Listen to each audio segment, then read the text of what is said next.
classic horror stories. The Facts in the Case of M. Valdemar by Edgar Allan Poe. Of course I shall not pretend to consider it any matter for wonder that the extraordinary case of M. Valdemar has excited discussion. It would have been a miracle had it not, especially under the circumstances. Through the desire of all parties concerned to keep the affair from the public, at least for the present, or until we had further opportunities for investigation. Through our endeavors to effect this, a garbled or exaggerated account made its way into society, and became the source of many unpleasant misrepresentations, and very naturally of a great deal of disbelief. It is now rendered necessary that I give the facts, as far as I comprehend them myself. They are succinctly these.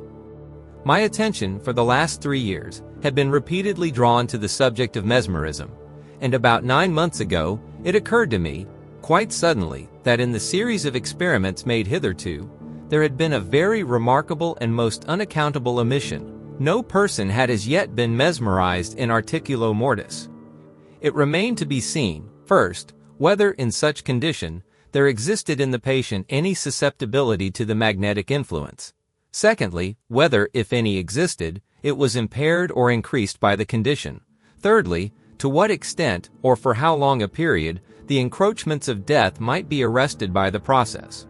There were other points to be ascertained, but these most excited my curiosity, the last in especial, from the immensely important character of its consequences. In looking around me for some subject by whose means I might test these particulars, I was brought to think of my friend M. Ernest Valdemar, the well-known compiler of the Bibliotheca Forensica, and author, under the nom de plume of Issachar Marx, of the Polish versions of Wallenstein and Gargantua. M. Valdemar, who has resided principally at Harlem, New York, since the year 1839, is, or was, particularly noticeable for the extreme spareness of his person, his lower limbs much resembling those of John Randolph, and also for the whiteness of his whiskers, in violent contrast to the blackness of his hair, the latter, in consequence, being very generally mistaken for a wig. His temperament was markedly nervous, and rendered him a good subject for mesmeric experiment. On 2 or 3 occasions I had put him to sleep with little difficulty, but was disappointed in other results which his peculiar constitution had naturally led me to anticipate. His will was at no period positively or thoroughly under my control, and in regard to clairvoyance, I could accomplish with him nothing to be relied upon. I always attributed my failure at these points to the disordered state of his health. For some months previous to my becoming acquainted with him, his physicians had declared him in a confirmed phthisis. It was his custom indeed to speak calmly of his approaching dissolution, as of a matter neither to be avoided nor regretted.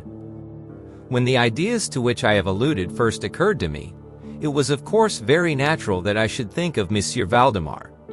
I knew the steady philosophy of the man too well to apprehend any scruples from him, and he had no relatives in America who would be likely to interfere. I spoke to him frankly upon the subject, and to my surprise, his interest seemed vividly excited. I say to my surprise, for although he had always yielded his person freely to my experiments, he had never before given me any tokens of sympathy with what I did. His disease was of that character which would admit of exact calculation in respect to the epoch of its termination in death, and it was finally arranged between us that he would send for me about 24 hours before the period announced by his physicians as that of his decease. It is now rather more than 7 months since I received, from Valdemar himself, the subjoined note. My dear P., you may as well come now. D. and F. are agreed that I cannot hold out beyond tomorrow midnight, and I think they have hit the time very nearly. Valdemar. I received this note within half an hour after it was written, and in 15 minutes more I was in the dying man's chamber. I had not seen him for 10 days, and was appalled by the fearful alteration which the brief interval had wrought in him. His face wore a leaden hue, the eyes were utterly lusterless, and the emaciation was so extreme that the skin had been broken through by the cheekbones. His expectoration was excessive. The pulse was barely perceptible. He retained, nevertheless, in a very remarkable manner, both his mental power and a certain degree of physical strength. He spoke with distinctness. I took some palliative medicines without aid, and when I entered the room, was occupied in penciling memoranda in a pockets book. He was propped up in the bed by pillows. Doctors D and F were in attendance. After pressing Valdemar's hand, I took these gentlemen aside, and obtained from them a minute account of the patient's condition. The left lung had been for 18 months in a semi-osseous or cartilaginous state, and was, of course, entirely useless for all purposes of vitality. The right, in its upper portion, was also partially, if not thoroughly, ossified, while the lower region was merely a mass of purulent tubercles, running one into another. Several extensive perforations existed, and at one point, permanent adhesion to the ribs had taken place. These appearances in the right lobe were of comparatively recent date. The ossification had proceeded with very unusual rapidity. No sign of it had been discovered a month before, and the adhesion had only been observed during the 3 previous days.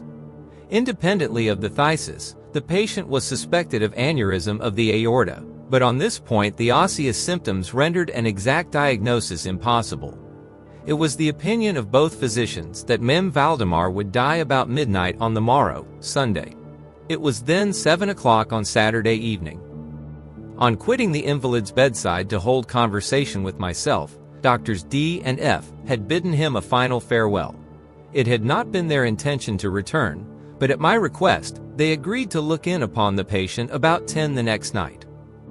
When they had gone, I spoke freely with Valdemar on the subject of his approaching dissolution, as well as, more particularly, of the experiment proposed.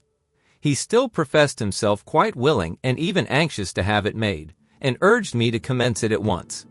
A male and a female nurse were in attendance, but I did not feel myself altogether at liberty to engage in a task of this character, with no more reliable witnesses than these people, in case of sudden accident, might prove.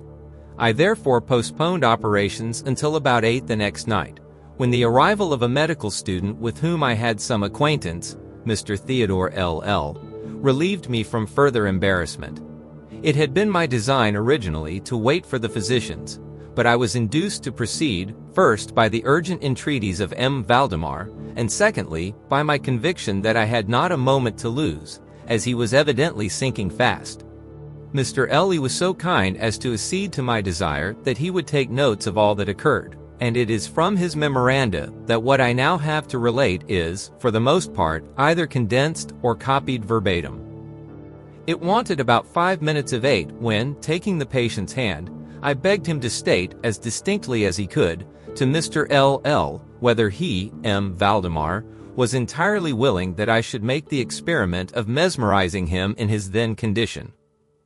He replied feebly, yet quite audibly, "Yes, I wish to be mesmerized," adding immediately afterward, "I fear you have deferred it too long." While he spoke thus, I commenced the passes which I had already found most effectual in subduing him.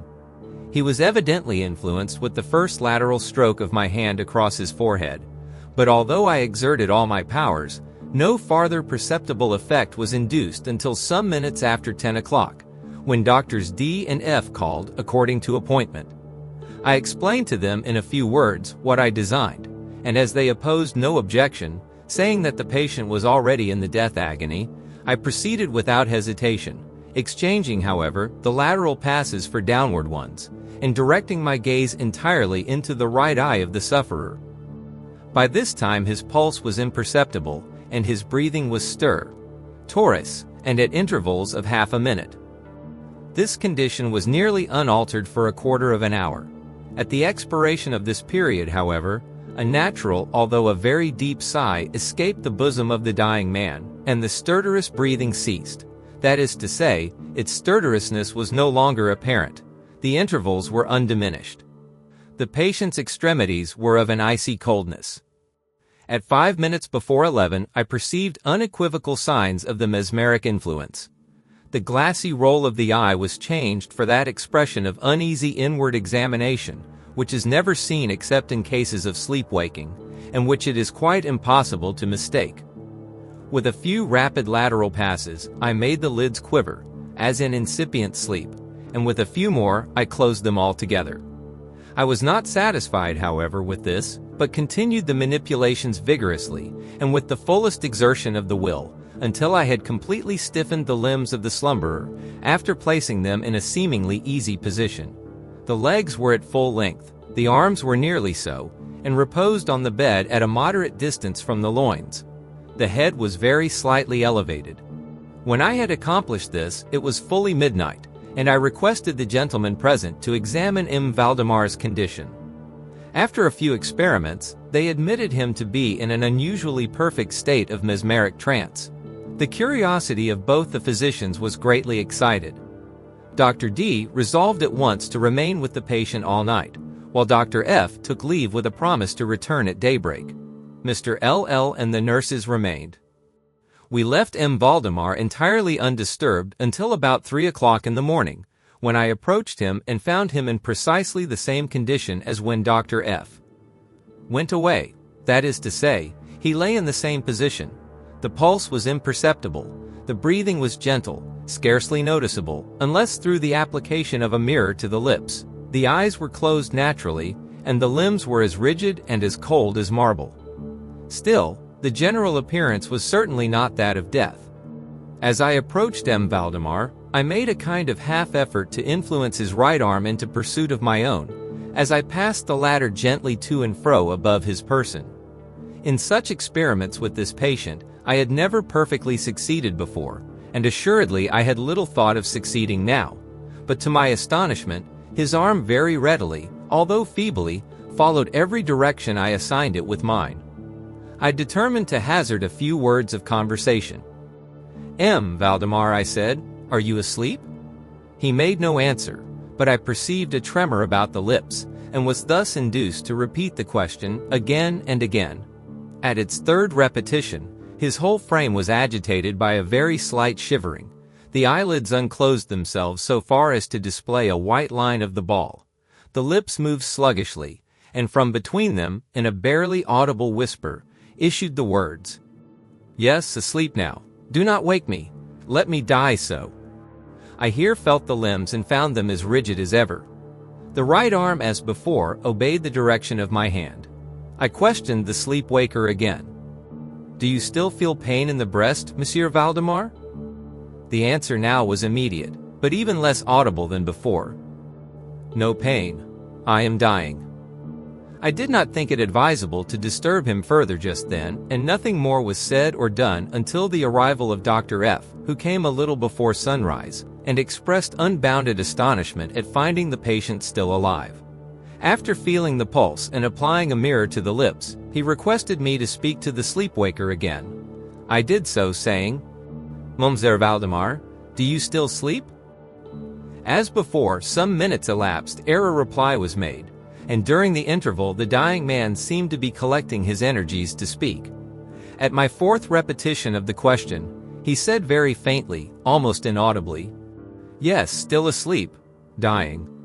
It was now the opinion, or rather the wish of the physicians, that M. Valdemar should be suffered to remain undisturbed in his present apparently tranquil condition, until death should supervene, and this, it was generally agreed, must now take place within a few minutes. I concluded, however, to speak to him once more, and merely repeated my previous question. While I spoke, there came a marked change over the countenance of the sleepwaker. The eyes rolled themselves slowly open, the pupils disappearing upwardly. The skin generally assumed a cadaverous hue, resembling not so much parchment as white paper, and the circular hectic spots which hitherto had been strongly defined in the center of each cheek, went out at once. I use this expression because the suddenness of their departure put me in mind of nothing so much as the extinguishment of a candle by a puff of the breath. The upper lip, at the same time, writhed itself away from the teeth, which it had previously covered completely, while the lower jaw fell with an audible jerk, leaving the mouth widely extended, and disclosing in full view the swollen and blackened tongue. I presume that no member of the party then present had been unaccustomed to deathbed horrors, but so hideous beyond conception was the appearance of Monsieur Valdemar at this moment, that there was a general shrinking back from the region of the bed. I now feel that I have reached a point of this narrative at which every reader will be startled into positive disbelief. It is my business, however, simply to proceed. There was no longer the faintest sign of vitality in Valdemar, and, concluding him to be dead, we were consigning him to the charge of the nurses, when a strong vibratory motion was observable in the tongue. This continued for perhaps a minute. At the expiration of this period, there issued from the distended and motionless jaws a voice, such as it would be madness in me to attempt describing. There are indeed 2 or 3 epithets which might be considered as applicable to it in parts. I might say, for example, that the sound was harsh and broken and hollow, but the hideous whole is indescribable, for the simple reason that no similar sounds have ever jarred upon the ear of humanity. There were 2 particulars, nevertheless, which I thought then, and still think, might fairly be stated as characteristic of the intonation, as well adapted to convey some idea of its unearthly peculiarity. In the first place, the voice seemed to reach our ears, at least mine, from a vast distance, or from some deep cavern within the earth. In the second place, it impressed me, I fear indeed, that it will be impossible to make myself comprehended, as gelatinous or glutinous matters impress the sense of touch. I have spoken both of sound and of voice. I mean to say that the sound was one of distinct, of even wonderfully, thrillingly distinct, syllabification. Though Valdemar spoke, obviously in reply to the question I had propounded to him a few minutes before. I had asked him, it will be remembered, if he still slept. He now said, "Yes, no, I have been sleeping, and now, I am dead." No person present even affected to deny, or attempted to repress, the unutterable, shuddering horror which these few words, thus uttered, were so well calculated to convey. Mr. L., the student, swooned. The nurses immediately left the chamber, and could not be induced to return. My own impressions I would not pretend to render intelligible to the reader. For nearly an hour, we busied ourselves silently, without the utterance of a word, in endeavors to revive Mr. L. When he came to himself, we addressed ourselves again to an investigation of Mimi Valdemar's condition. It remained in all respects as I have last described it, with the exception that the mirror no longer afforded evidence of respiration. An attempt to draw blood from the arm failed. I should mention, too, that this limb was no farther subject to my will. I endeavored in vain to make it follow the direction of my hand. The only real indication, indeed, of the mesmeric influence was now found in the vibratory movement of the tongue whenever I addressed Monsieur Valdemar a question. He seemed to be making an effort to reply, but had no longer sufficient volition. To queries put to him by any other person than myself, he seemed utterly insensible, although I endeavored to place each member of the company in mesmeric rapport with him. I believe that I have now related all that is necessary to an understanding of the sleepwaker's state at this epoch. Other nurses were procured, and at 10 o'clock I left the house in company with the 2 physicians and Mr. L. In the afternoon we all called again to see the patient. His condition remained precisely the same. We had now some discussion as to the propriety and feasibility of awakening him, but we had little difficulty in agreeing that no good purpose would be served by so doing. It was evident that, so far, death, or what is usually termed death, had been arrested by the mesmeric process. It seemed clear to us all that to awaken Monsieur Valdemar would be merely to ensure his instant, or at least his speedy dissolution. From this period until the close of last week, an interval of nearly 7 months, we continued to make daily calls at M. Valdemar's house, accompanied now and then by medical and other friends. All this time the sleepwaker remained exactly as I have last described him. The nurse's attentions were continual. It was on Friday last that we finally resolved to make the experiment of awakening, or attempting to awaken him, and it is the perhaps unfortunate result of this latter experiment which has given rise to so much discussion in private circles, to so much of what I cannot help thinking unwarranted popular feeling. For the purpose of relieving Monsieur Valdemar from the mesmeric trance, I made use of the customary passes. These, for a time, were unsuccessful. The first indication of revival was afforded by a partial descent of the iris. It was observed, as especially remarkable, that this lowering of the pupil was accompanied by the profuse outflowing of a yellowish ichor from beneath the lids, of a pungent and highly offensive odor. It was now suggested that I should attempt to influence the patient's arm, as heretofore. I made the attempt and failed. Dr. F. then intimated a desire to have me put a question. I did so as follows. Monsieur Valdemar, can you explain to us what are your feelings or wishes now? There was an instant return of the hectic circles on the cheeks. The tongue quivered, or rather rolled violently in the mouth, although the jaws and lips remained rigid as before. And at length the same hideous voice which I have already described broke forth. For God's sake, quick, quick! Exclamation, mark underscore put me to sleep, or quick, waken me, quick! I say to you that I am dead. I was thoroughly unnerved, and for an instant remained undecided what to do. At first I made an endeavor to recompose the patient, but failing in this through total abeyance of the will, I retraced my steps and as earnestly struggled to awaken him. In this attempt I soon saw that I should be successful, or at least I soon fancied that my success would be complete, and I am sure that all in the room were prepared to see the patient awaken. For what really occurred, however, it is quite impossible that any human being could have been prepared.